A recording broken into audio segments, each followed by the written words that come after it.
All right, here we are back for segment 2 of the interview process, and I'm going right back over to Rikki. Man, I'm going to tell you something. It is such a thrill to have one of the legendary people of this business, somebody I grew up on in the business and who I just loved always watching in the ring, the Raging Bull, of course, Manny Fernandez. And during the break, man, again, Manny Fernandez hitting it out the park here with some of the stuff we're talking about. And before we get into the Thomas Simpson thing, and we got time for that, before we get into that, though, we were talking a little bit about Scott Hall and his fall from grace, and just this week they had the big ESPN show chronicling his rise and fall. And man, it's just sad to see where that guy was and where he ended up. And you said you had some history with Scott Hall. Oh, I had some history with Scott Hall and Dan Spivey, of course. When I first came to Mid-Atlantic, signed with Jim Crockett Promotions. Yeah. So when I first got picked up by Gene Anderson, picked me up at Charlotte Airport, he took me to the hotel there. That's where the newcomers were staying. Yeah. And of course, Scott Hall was there, and Danny Spivey was there. And eventually, when I got in, Dusty Rhodes said, "See those two big guys? You're going to train them sooner or later." And I said, "Oh, great." Danny Spivey 6'5", Yeah. Scott Hall 6'5". Yeah. Great. I wonder how stiff they are. Right. How much are they going to bruise me up? So I had a great note, but me and Scott Hall, he would drive me up and down the road to my shows. He'd hang around, and I told him the things that Dickie Murdoch taught me.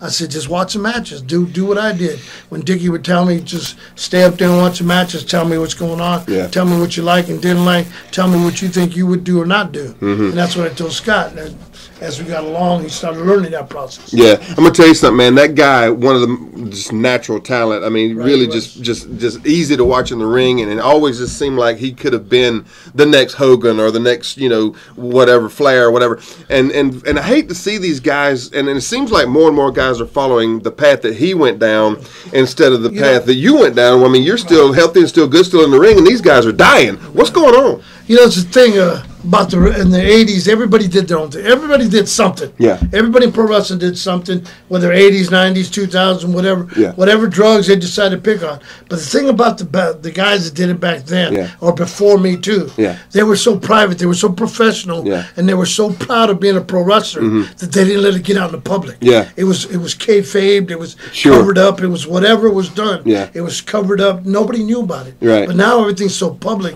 Everything out there now, everybody's got a camera phone, everybody's got this, TMZ's running around videotaping everything. Yeah. So these guys they just didn't, watch their back. Yeah. They were all crapping in their mess kit, as Murdoch put it. Yeah. You do that, you don't cover your back, something bad's going to happen. Absolutely. And that's what's happening. Yeah, it is, and we covered the fall of Matt Hardy over several weeks here, and Charlie will tell you, man, it was like every week there was something new about this kid, DUI after DUI after DUI, and finally turning himself in to go to rehab, sponsored, of course, by WWE. It's sad to watch these guys go down this path and do it publicly. Like you said, man, back in the day, whatever was done, and it doesn't make it right or wrong, it just makes it was what it was, but it wasn't out there in your face. In public, nobody knew about it. It was behind doors. You were proud of being even though it might have been wrong, like you said, you're still proud of who you were. Right. And you were proud of your profession. Right, being a professional. You didn't want to be out there saying, oh, the little kids are saying, oh, see what he is, he's a drug addict. Yeah. Oh, he ain't nothing but a drunk. Oh, he ain't nothing but a pillhead. Yeah. That stuff didn't come out. Sure. It's just crazy, man. How times have changed, and how I think. And you brought up kayfabe, man. I think the loss of kayfabe may have even contributed to some of that. Yeah, when the guys started slacking off on kayfabe, Yeah. thinking that they didn't have to do it. I still kayfabe. I still believe in it. I still, it's because I'm old school. It's not the old way, but I believe in a lot of things that ain't done today. Absolutely, and I'm with you 100% on that. Speaking of controversial things, recently Thomas Simpson was in this studio, and Charlie, you got to help me with this because Thomas talks at about 150,000 miles an hour, as you guys know. But he touched on something with the bull here.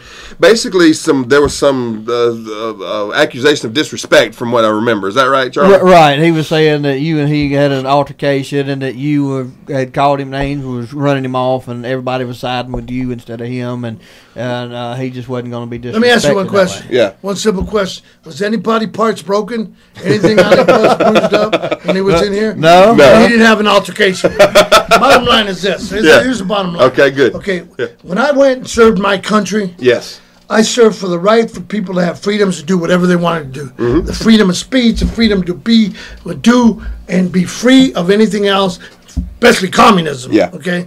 So I don't have that choice. I don't have that choice to call somebody, tell somebody what to do. You have that right to be free. Yeah. And I don't believe in that. If I went and did something like that, what gives me the right to say anything to anybody in a bad way? Yeah. It don't. People choose to be what they want. Yeah. I don't choose their way. Right. I don't choose the way for anybody. Yeah. So I don't have that. I don't have nothing like that. If a man wants to sit out here and throw out that I said something derogatory to him towards whatever he is, fine. He could say it, but I didn't. Yeah. And, I don't have to prove that. All I said to him was basically, we're running a show, and I've seen basically what Thomas Simpson has done. It's like me. I played 3 years in the NFL, okay? Yeah. That doesn't make me an expert in football. Right. I lasted 3 years. Yeah. That doesn't mean I get on TV and tell, Chris Collinsworth or the guys on ESPN, Jaworski or Chucky how to run or to call a football game. Right, yeah. I don't. I got three years, basically a flash in the pan. Yeah.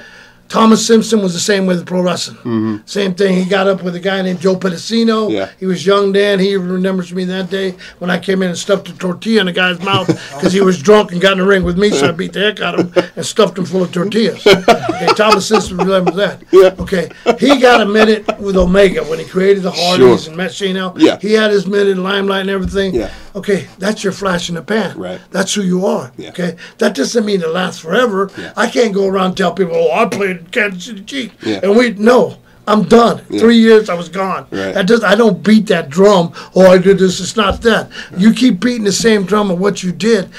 Try 30 years of bumping all over the country, all over the U.S., all over in Japan, all over Europe, all over Panama, Puerto Rico, everywhere. 32 years of doing that. Yeah. That gives me a little bit of knowledge of what I'm doing. Absolutely. Yeah. And there's talent out there, and this man seems to think he is so hyped out that only the Hardys have talent because they're Hardys, Right. which is wrong. Yeah. There's a lot of kids out there that got talent that could be just as good or better if they keep their life straight. Yeah. If they keep their life straight, stay away from that stuff. Yeah. Keep it all together. Yeah. But Yeah. outside of that, whatever he said, I said. All I can say is, Thomas Simpson, sorry, but you're a damn liar. And you mentioned something when you first got here that you're a grown man and you don't have time for this play these games. I'm a grown man. And if somebody said I had an altercation and he didn't come back busted up, then I must have turned into a little girl. I think it was a verbal altercation. It wasn't much of a verbal altercation. I said, you need to leave before I knock you out. Yeah. That's what I said. Yeah, fair warning, That's right? the only thing. The fair warning. Fair warning. Nobody sided with him. Good. It was just it. I seen him destroy the little Charlie had a little thing going on in Lawrence. Yes. I seen him call everybody jobbers, you're no good, Yeah. you're this. Charlie, I hope you fail and all this. Yeah. He's done this so many I've watched, sat back, didn't say a word because I was just there to work. Yeah. I didn't say nothing. He was in control. But I just sit there and shook my head and said, how can this man just sit here and downgrade everybody? Yeah. Call everybody this, that. And who are you to do that? Yeah. It would be like me going out in the field and telling Tom Brady, you don't know how to quarterback. I ain't show you how to quarterback. Wrong. Yeah. Man, words of wisdom from the Raging Bull, Manny Fernandez. Man, it's just great to have you here, Bull. I mean, I just cannot say enough. And you're local now. We should have you over more often, for sure. That'd be great. We got to get out of here, but before we do, really quickly, you recently had a problem with your house over here, I understand? Yeah, that old tree fell through my house. It fell right through my house while I was watching football. Watching football. I found out how fast I could still move because the tree missed. Yeah, got on out, huh? Got the heck out of there, man. Well, how's that? Is everything coming back together? Yeah, they're finally putting it back together. Yeah. Got no furniture in it right now because it's still working out. Yeah. I'm in there. Gotcha. Good. And don't forget Trans South tomorrow. Trans South tomorrow at the fairgrounds. It's going to be a great show. All right, cool. Good. And we got another segment to do here. We'll talk more about I might even show up in my wheelchair. Good stuff. All right, we'll be right back here with more Manny Fernandez and closing out the show. Coming up next, right here on Inside Wrestling Radio.